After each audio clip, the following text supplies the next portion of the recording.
चलो फिर स्टार्ट करते हैं अपन lecture 4 of class 10 the nationalism या the rise of nationalism in Europe.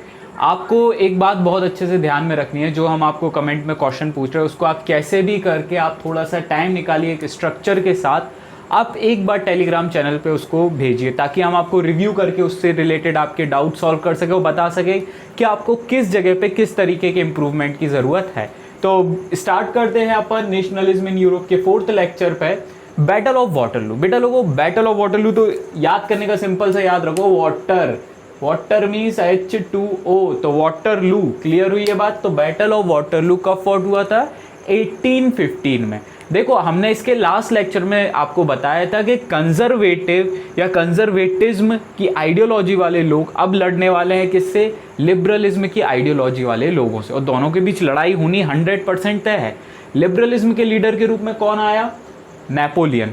और कंजर्वेटिव के रूप में बाकी लोग जुड़ेंगे। देखो बेटा, पावर एक ऐसी चीज है जो जिसकी जितनी कैपेसिटी है ना उसके हिसाब से उतनी उसके पास चली जाएगी। अगर आपको पावर ज्यादा चाहिए ना तो आपको कैपेसिटी बढ़ानी पड़ेगी प्यारे बच्चों। तो यहाँ पे जब नेपोलियन के पास ज्यादा पावर थी तो सामने वाला डरता था नेपोलियन से, इसलिए नेपोलियन के अगेंस्ट कौन गया? ब्रिटेन, प्रूशिया, ऑस्ट्रिया और रशिया।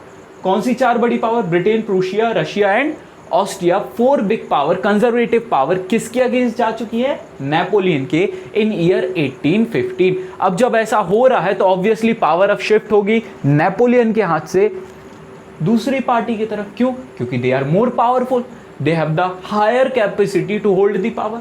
और यही हुआ। कौन हारेगा? नेपोलियन। और जीतने वाला कौन है? ये कंजर्वेटिव। अब जब कंजर्वेटिव जीतेंगे तो वो चाहेंगे कि उनके हिसाब से, देखो हिस्ट्री ना is always written by the winners. बच्चा लोगों हमेशा ये बात याद रखना, इतिहास हमेशा जीतने वाला ही लिखता है। यहाँ पे बात करें तो 1815 में इन लोगों ने स्टैब्लिश की क्या? वियना कांग्रेस। वियना एक जगह हुई करती थी, वहां पे एक मीटिंग हुई जिसको उन्होंने वियना कांग्रेस नाम दिया, और उसके हेड थे कौन? Austrian chancellor duke Metternich. एक बार फिर से बोलो, ऑस्ट्रियन चांसलर ड्यूक मेटरनिच। बच्चा लोगों फिर से, ऑस्ट्रियन चांसलर ड्यूक मेटरनिच इसका क्या था? हेड था, जो कंजर्वेटिव रूप में सामने आएगा। और इसी तरीके से जब इन लोगों की मीटिंग हुई कंजर्वेटिव के रूप में ये सामने आए तो ट्रीटी ऑफ वियना साइन की गई। कौन सी ट्रीटी? ट्रीटी ऑफ वियना, जिसमें कंजर्वेटिव को वापस से रिस्टोर करने की बात की गई थी। क्योंकि पहले कौन आ चुके हैं? लिबरल, अब कंजर्वेटिव आएंगे। अब एक चीज याद रखना बच्चे लोगों, पहले जब लिबरल आए तो लिबरल ने ना लोगों को बहुत सारे राइट्स दे दिए। क्या दे दिए? बहुत सारे राइट्स। और जब दूसरी बार कंजर्वेटिव आए आफ्टर 1815 तो एक बात को समझ गए थे कि ऐसे नहीं चलने वाला। अब इनकी आइडियोलॉजी थोड़ी सी इंप्रूव हो गई। क्यों? क्योंकि लोगों ने राइट्स को चख लिया था प्यारे बच्चों। अब जब ऐसा होगा ना तो जो नए एक प्रकार से कंजर्वेटिव आएंगे वो राइट्स के मामले में थोड़े से लिबरल हो जाएंगे, क्योंकि वो जानते हैं कि अब लोगों से अगर हमने एकदम से राइट्स ले लिए ना तो लोग हमारा विद्रोह करने उतर जाएंगे। तो यही हुआ। ट्रीटी ऑफ वियना में काफ़ी ज़्यादा इनोवेटिव चीज़ें देखने को मिली। पहले तो देखते हैं क्या क्या स्टेप लिए। जैसे बोरबोन डायनेस्टी किसके पास चली गई? बर्बन डायनेस्टी किसके पास चली गई? एक प्रकार से फ्रांस के, मतलब फ्रांस में बर्बन डायनेस्टी स्टैब्लिश हो गई और यहाँ से वापस से कंजर्वेटिव फ्रांस में आ गए। 39 स्टेट ऑफ जर्मन कॉन्फेडरेशन को उनको वैसे ही रहने दिया। हमने बताया ना कैसे होंगे ये, न्यू टाइप के होंगे, मतलब उसको अनटच किया। इटली चला गया किसके पास? ऑस्ट्रिया के पास चला गया। पोलैंड चला गया किसके पास? रशिया के पास चला गया। ठीक है, बेल्जियम चला गया किसके पास? नीदरलैंड के। मतलब ये जो बड़ी बड़ी पावर है ना, इनने आपस में ही, नेपोलियन ने जितने लैंड पे कब्जा किया था उसका बंटवारा कर लिया समझदारी से। क्यों? क्योंकि वो माइंडेड पीपल है। माइंडेड क्या करेंगे? आप आराम से बैठेंगे, डिस्कस करेंगे, भैया आपको क्या चाहिए? ये चाहिए, चलो ले लो, दिया। अपन शॉर्ट आउट रहेंगे हर मैटर में। बड़े लोग आपस में लड़ने वाले नहीं है। ठीक है, वो आपस में डिसीजन लेंगे, टाइस करेंगे, पैक्ट करेंगे और कैसे भी करके शॉर्ट आउट करने की कोशिश करेंगे। और यही किया इनने, वापस से कंजर्वेटिव की पावर स्टैब्लिश कर दी। अब बेटा लोगों एक चीज याद रखना, अगर कंजर्वेटिव आ गए ना तो इनके विरोधी भी आएंगे। Is that clear? ये नियम है, ये नियम है कि आपका कोई ना कोई विरोधी ही होगा। ठीक है, एक चीज याद रखना, तारीफ हमेशा मुर्दों की होती है। ठीक है, तारीफ हमेशा मुर्दों की होती है बच्चे लोगों। ठीक है, ये लोग जिंदा हैं तो इनका विरोध तो होना तय है। इनके विरोध में कौन खड़ा हुआ? रेवोल्यूशनरीज, रेवोल्यूशनरी क्रांतिकारी, जो किसी भी मैटर में बिल्कुल लड़ जाएंगे, भिड़ जाएंगे। बिल्कुल हमें तो आज़ादी चाहिए है बच्चे लोगों, चाहे किसी भी मैटर में, साम दाम दंड भेद सब कुछ जायज़ है इनके लिए, ठीक है। और रेवोल्यूशनरी में सबसे पहला नाम आता है ज्यूसेपे मैज़िनी का। किसका आता है? Giuseppe Mazzini. उसके रिलेटेड ये एक छोटा सा शॉर्ट नोट है। 1807 जनवरी में इनका बर्थ होता है और ये एक मेंबर ऑफ कार्बोनरी सोसाइटी के थे। किसके थे? कार्बोनरी सोसाइटी के मेंबर, जहाँ से इन्होंने बहुत कुछ ट्रेनिंग ली, एक प्रकार से रेवोल्यूशन किस तरीके से करना है ये आइडियाज़ इन्होंने जाने।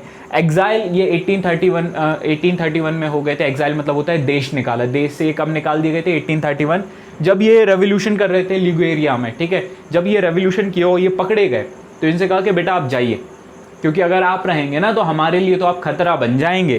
तो इसलिए इनको क्या कर दिया गया? एग्जाइल। Exile means what? देश निकाला। इनने कुछ सीक्रेट सोसाइटीज़ भी स्टैब्लिश कर दी। जब ये एग्जाइल में थे तो यंग इटली इन मार्सेल, ठीक है, ये मार्सेल लिखा है, मार्सेलेस या मार्सील्स ऐसा कुछ नहीं, मार्सेल, ठीक है। यंग यूरोप इन बर्न, ऐसी कुछ सीक्रेट सोसाइटी स्टैब्लिश की। और इनका एक बहुत अच्छा स्टेटमेंट पता हमें क्या लगा है? ये सबसे बेहतरीन स्टेटमेंट लगा। ये एक अल्टीमेट व्यक्ति थे, रेवोल्यूशनरी भैया, बहुत सोच समझ के काम करते थे ये।